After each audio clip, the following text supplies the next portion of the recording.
Welcome to One Leg Up, where we discuss how you can deliver the very best customer experience and how you can achieve zero marketing waste.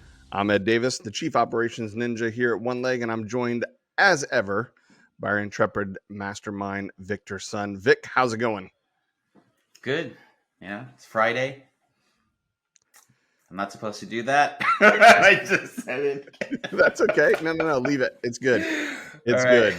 We're getting the hang of this. Today, I wanted to talk about canvassing and how it is a practice, in my opinion, that needs to be killed off.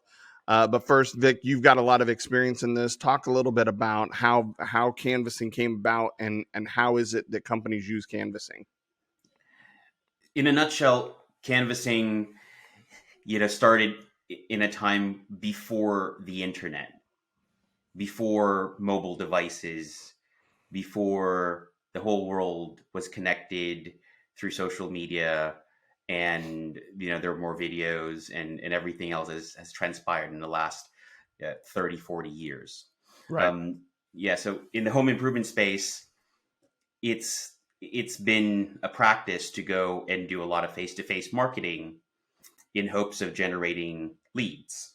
And canvassing in particular is a very outdated way of doing face-to-face marketing, where you physically walk around neighborhoods, through gates, knocking on people's doors, ringing their doorbells, and usually with a pen and paper writing down their information.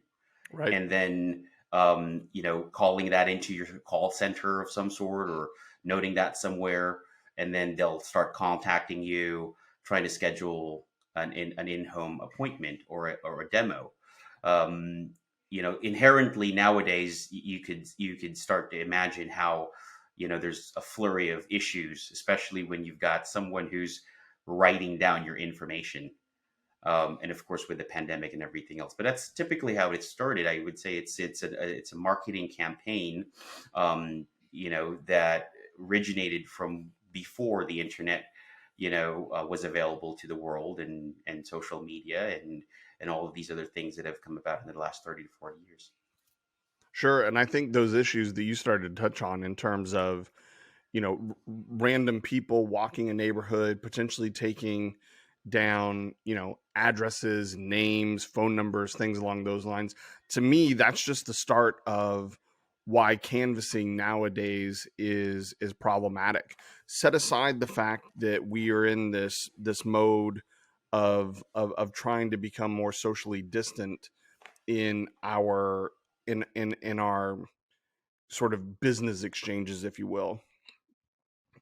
The bigger issue that I see nowadays is really around brand.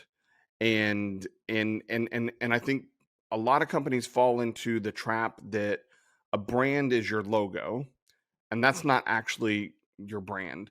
That is the visual manifestation of your brand.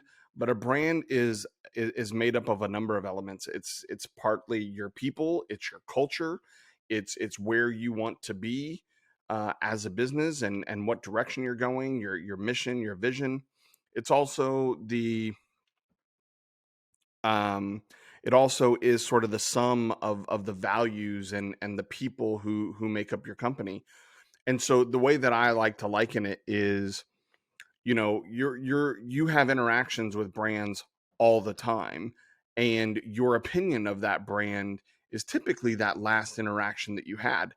And the example is, let's say you have a favorite restaurant, and for the sake of this example, and they're fairly ubiquitous, let's say it's McDonald's. Although, since coming to America, two's coming out, we'll say it's McDowell's.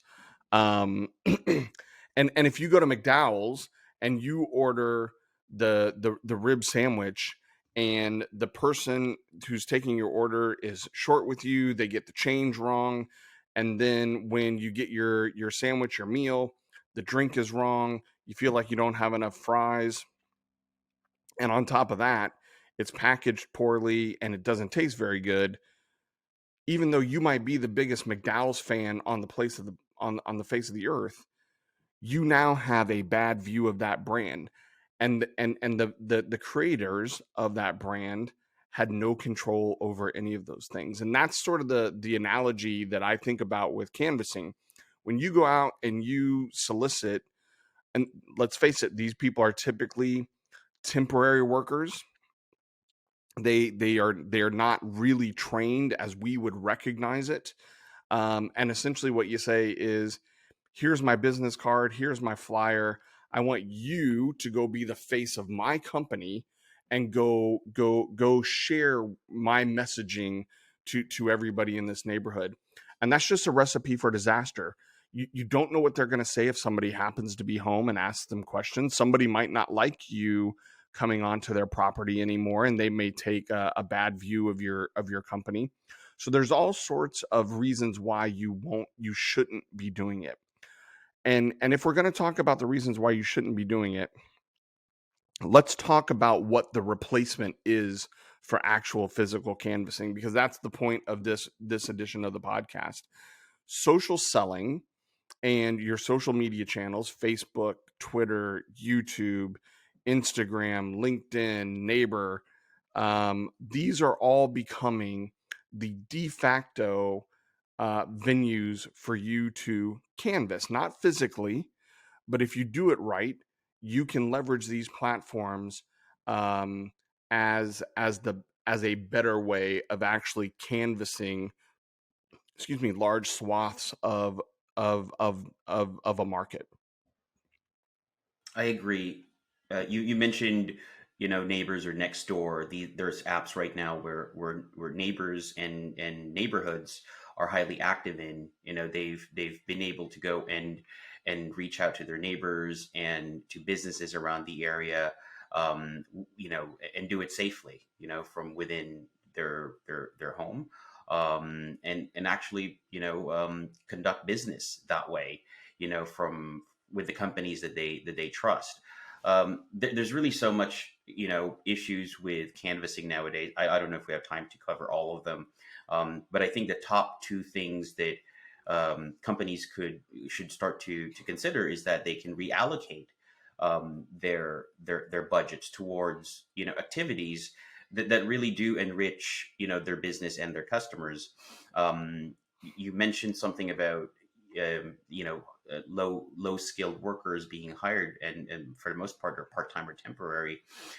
That's really one of the core things that I detest about canvassing.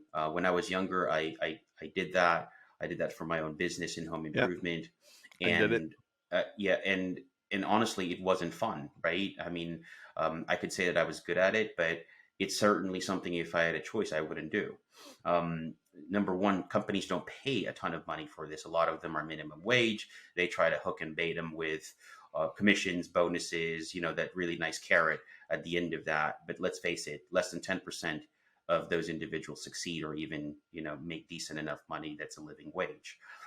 Number two, it's what you've mentioned about the brand, which is it's inherently,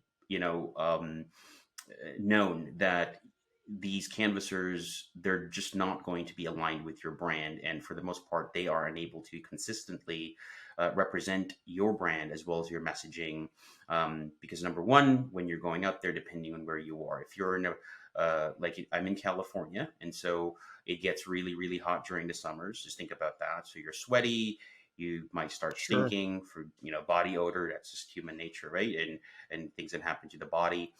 You're tired. You've just walked 4 or 5 miles in a neighborhood. You might have been chased by a dog, right? You're huffing, you're puffing, and now you knock on the door. Somebody's answering it, and just imagine all of those amalgamated, elements, coming into fruition. And now the person who is the first time seeing you and interacting with your brand has this really terrible first impression.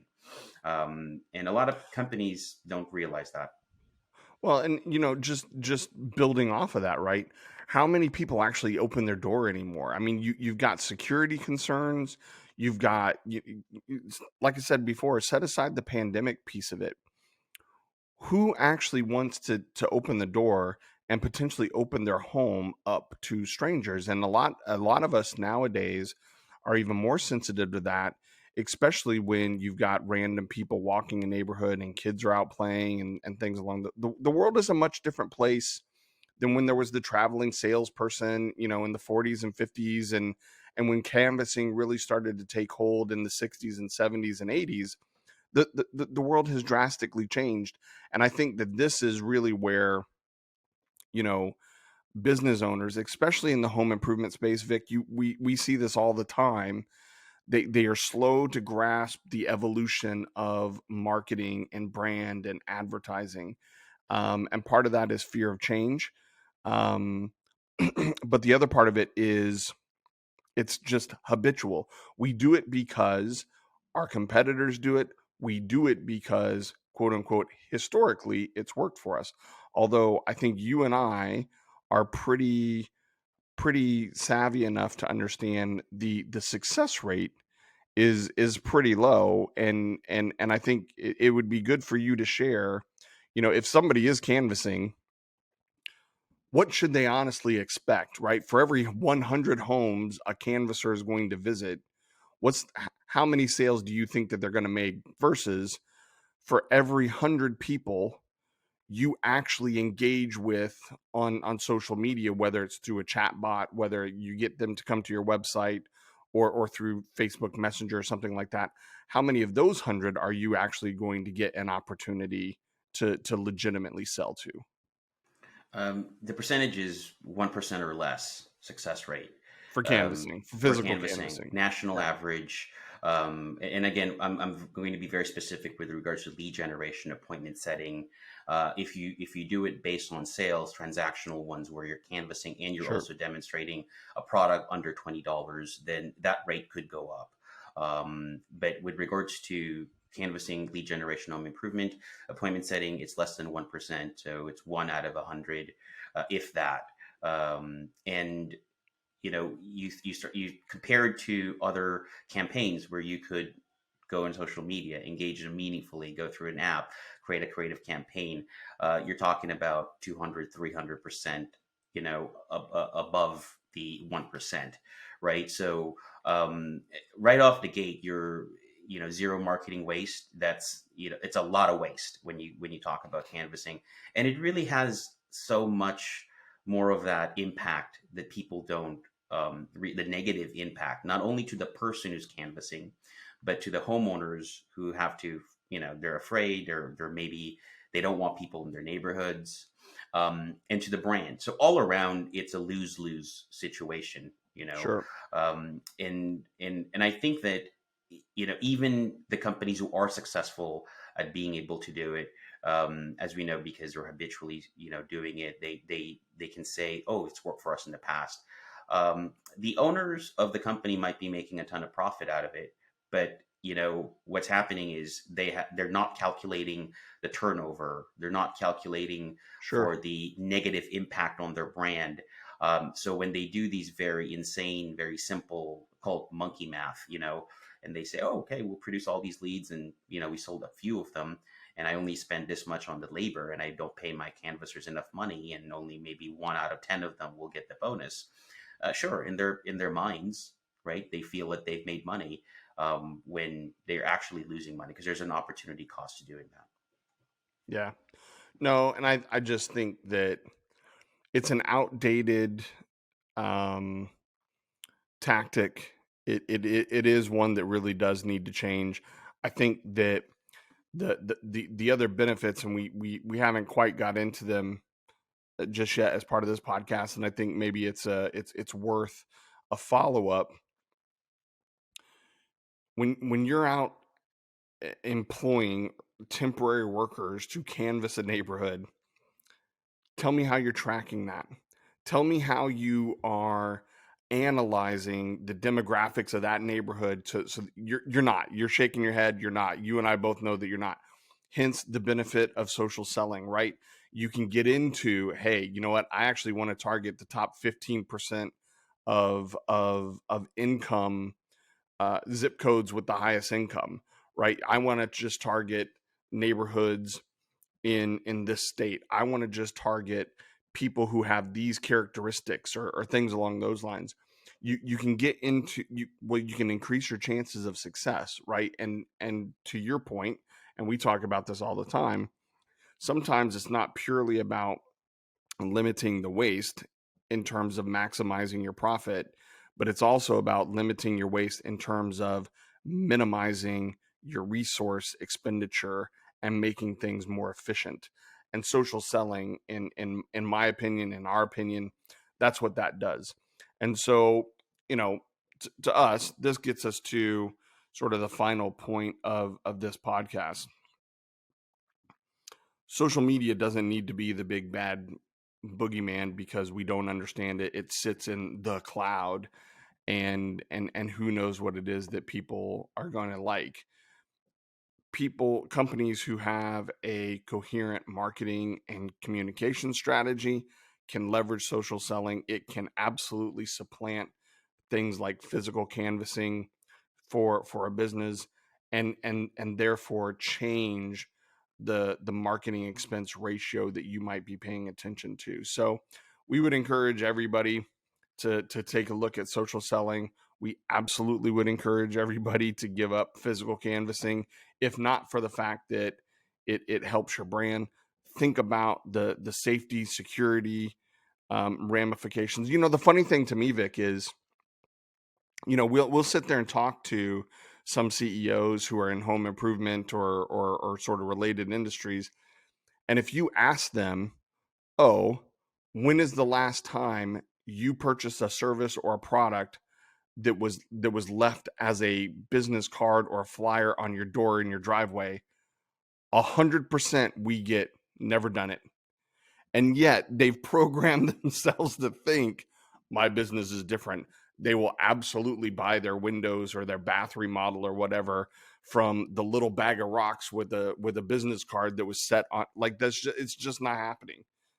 No, it's quite true, and it is funny and sad, I think, at the same time, because they're trying to peddle something that they themselves wouldn't, you know, they wouldn't um, they wouldn't buy from that person if that person No. showed up in their house. And I think it's that fear of change that you mentioned.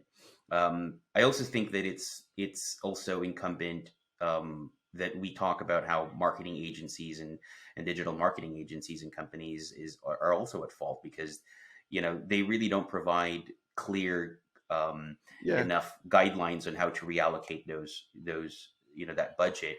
And on top of that, they're afraid. They're really a bunch of wimps, who just say, you know what, just do this and just do that, because when an owner gets tired of it and says, well, do you have something that you can guarantee will do this? I mean, my response to that has always been, well, how long have you been doing canvassing? And they go, okay, well, we've been doing it for the last 25 years. Okay, and when do you expect, when we reallocate your funds from canvassing to a new campaign, that you'd be just as successful, if not even more?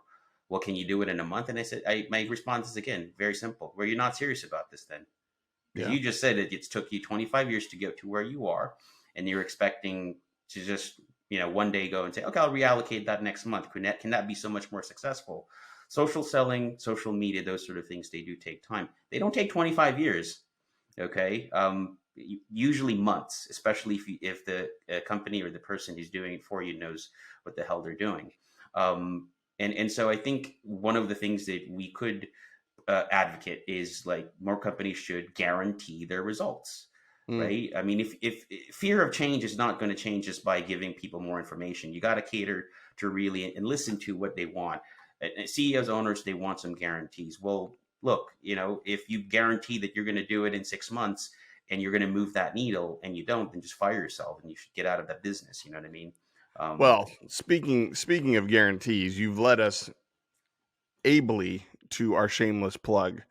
Are you have we given you enough information to intrigue you about or pique your interest in eliminating your canvassing efforts, but maybe you're not quite fully ready to give it up? We've got a challenge for you. OneLeg will guarantee to beat your current canvassing metrics over the course of 90 days by at least 10%, or we'll give you your money back. Want to know more? Drop Vic a note. He'll be happy to have a conversation with you. And the team here at OneLeg would be happy to generate a social selling campaign that is proven to guarantee results. Proven to guarantee results? Proven to get results. So that brings us neatly to the end of this podcast, Vic. How do you think it went? I think it went okay. Hopefully somebody will listen to it. Well, that will in fact be the proof, and I think people are listening. So we appreciate that. At OneLeg, we detest marketing waste and believe poor marketing pollutes the planet.